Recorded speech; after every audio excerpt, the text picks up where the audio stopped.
BA part second के सभी विद्यार्थियों को आज ऑनलाइन क्लास में स्वागत है। बच्चों, आप सबको पता है कि हम जनसंख्या वाला चैप्टर कर रहे हैं, जिसमें कल अपन ने पढ़ा था कि विश्व में प्रमुख जनसंख्या, जिसमें हमने पढ़ा था कि विश्व में जनसंख्या की वृद्धि किस प्रकार से परिवर्तित होती रही है। जब से मनुष्य पृथ्वी पर रहना शुरू किया तब से लेकर के अब तक किस गति से, किस दर से विश्व में जनसंख्या की वृद्धि हो रही है। आज अपन पढ़ेंगे कि विश्व में जनसंख्या का जो वितरण है वो असमान है। कहीं पर जनसंख्या अधिक है, कहीं पर जनसंख्या घनत्व कम है।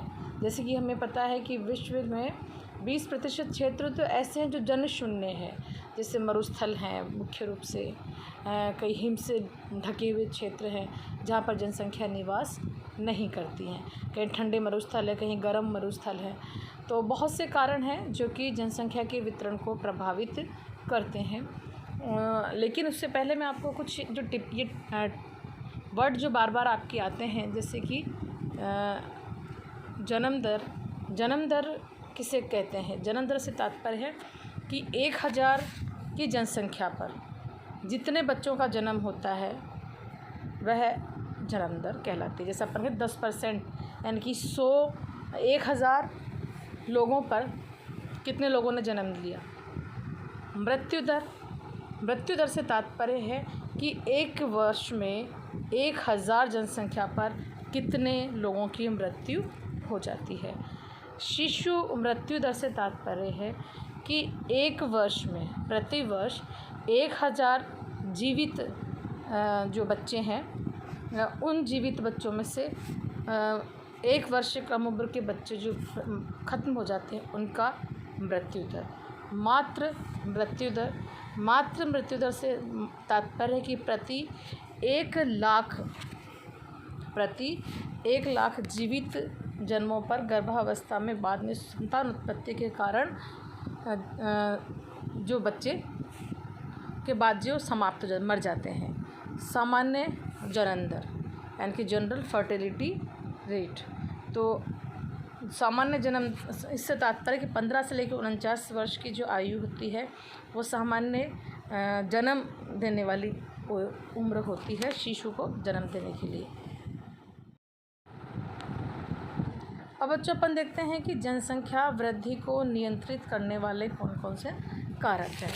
आप लोगों के पास अगर कोई पुस्तक है SD कौशिक की, आप उस पुस्तक में भी देख सकते हैं। मेरे पास अभी वो थी नहीं, इसलिए मैं आपको उसमें से नहीं भेज पाई हूँ। जनसंख्या वृद्धि दर को प्रभावित करने वाले बहुत से कारक हो सकते हैं, जैसे कि भौतिक कारक, सामाजिक कारक, आर्थिक कारक, राजनीतिक कारक, जनांकीय कारक, ट्रांसफ़र यानी कि स्थानांतरक, माइग्रेशंस, ये सारे कारण हो सकते हैं। तो जनसंख्या के नियंत्रण को बहुत से कारक हैं जो कि प्रभावित करते हैं। तो आपके इसमें एक टेबल दे रखी है बच्चों, देखिएगा आप। इसमें एक टेबल है, इस टेबल में आप देखिए कि जन्म दर को प्रभावित करने वाले कारक, ये देखिए आप, जन्म दर को प्रभावित करने वाले कारक कौन कौन से हैं। जैविक कारक, जनांकीय कारक, और इसी में सामाजिक कारक और आर्थिक कारक, राजनीतिक कारक। जन्म दर को प्रभावित करने वाले कौन कौन से कारक बताए गए हैं। एक तो जैविक कारक, जनांकीय कारक, सामाजिक कारक और राजनीतिक कारक। और फिर है स्थानांतरण या माइग्रेशंस हो जाते हैं बड़े स्तर पर। फिर इधर देखिए आप, ये है नेक्स्ट जो है इधर मृत्यु दर को प्रभावित करने पर, क्योंकि जो जनसंख्या होता है, जनसंख्या वृद्धि जो होती है जन्म और मृत्यु के अंतर के बाद ही जनसंख्या वृद्धि को गिना जाता है। इसमें भी वही कारण है, सामाजिक कारण, जिसमें बाल हत्या, आवास, पोषण, स्वच्छता, साक्षरता, धार्मिक विश्वास, राजनीतिक कारण और प्राकृतिक आपदाएं। कुल मिला के हमें देखना है कि जनसंख्या के वितरण को प्रभावित करने वाले कौन कौन से कारक हैं। तो जो सबसे पहले अगर कारक अपन लेते हैं तो जैवीय कारक अगर अपन लेते हैं, जैवीय कारक से तात्पर्य है कि किसी भी क्षेत्र में निवास करने वाली जो जाति या प्रजाति है उनका गठन किस प्रकार से है। जैसे कोई प्रजाति जो है गर्म प्रदेशों में रहती है, उनकी जो पुनरुत्पादक की जो क्षमता है वह बहुत अच्छी होती है। स्वास्थ्य अगर जनसंख्या स्वस्थ है तो अगर स्वस्थ है तो जन्म दर अधिक होगी। आनुवांशिक जननता जैसे ठंडे राष्ट्र होते हैं, ठंडे राष्ट्रों में जो रहने वाले जो लोग होते हैं वहाँ पे जन्म दर जो बहुत ऊंची नहीं होती है, और गर्म देशों में जो रहते हैं लोग उनकी जन्म दर वहाँ पर अधिक होती है।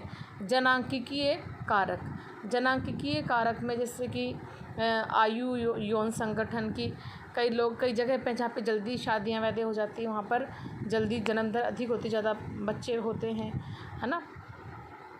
सामाजिक कारक में अपन ले सकते हैं विवाह की आयु। जैसे हमारे यहाँ पर विवाह की न्यूनतम आयु लड़कियों के लिए 18, लड़कों के लिए 21 वर्ष है। तो ज़्यादा बच्चे अगर जल्दी शादी हो गई तो बच्चे निश्चित रूप से जल्दी ज़्यादा होंगे और जनसंख्या बढ़ेगी। जैसे आपको अगर पता हो कि जैसे हमारे जो फोर फादर्स थे, हमारे मम्मी पापा हैं, उनकी शादियाँ बहुत जल्दी हो जाया करती थी। हर परिवार में 4-5 बच्चे एक सामान्य स्थिति मानी जाती थी। विवाह की अवधि, जैसे अपने यहाँ कई देश ऐसे होते हैं जहाँ पे एक बार विवाह का प्रचलन, तो जैसे भारत है, जापान है, कई ऐसे देश हैं, तो वहाँ पर जनसंख्या वृद्धि होती है। और कुछ राष्ट्र ऐसे होते हैं जहाँ पर कि हर आदमी 3-4 विवाह उनके होते हैं, तो वहाँ जन्म दर कम होती है। यौन स्वभाव, ये डिपेंड करता है कि जैसा कई लोगों के होते हैं और कोई साधन नहीं होते हैं। तो नेक्स्ट है शिक्षा।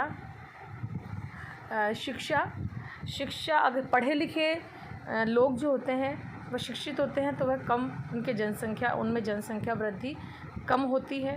जैसे हम भारत में ही देख लेते हैं, भारत में हम ये कहते हैं कि मुस्लिम्स के जनसंख्या ज़्यादा बच्चे होते हैं, हमारे यहाँ हिंदुओं की कम होती है। इसका मेन कारण धर्म से इसका संबंध नहीं होके बल्कि इसका सीधा संबंध है शिक्षा से। जो शिक्षित लोग होते हैं, चाहे वो हिंदू हो मुस्लिम हो, उनके कम बच्चे होते हैं।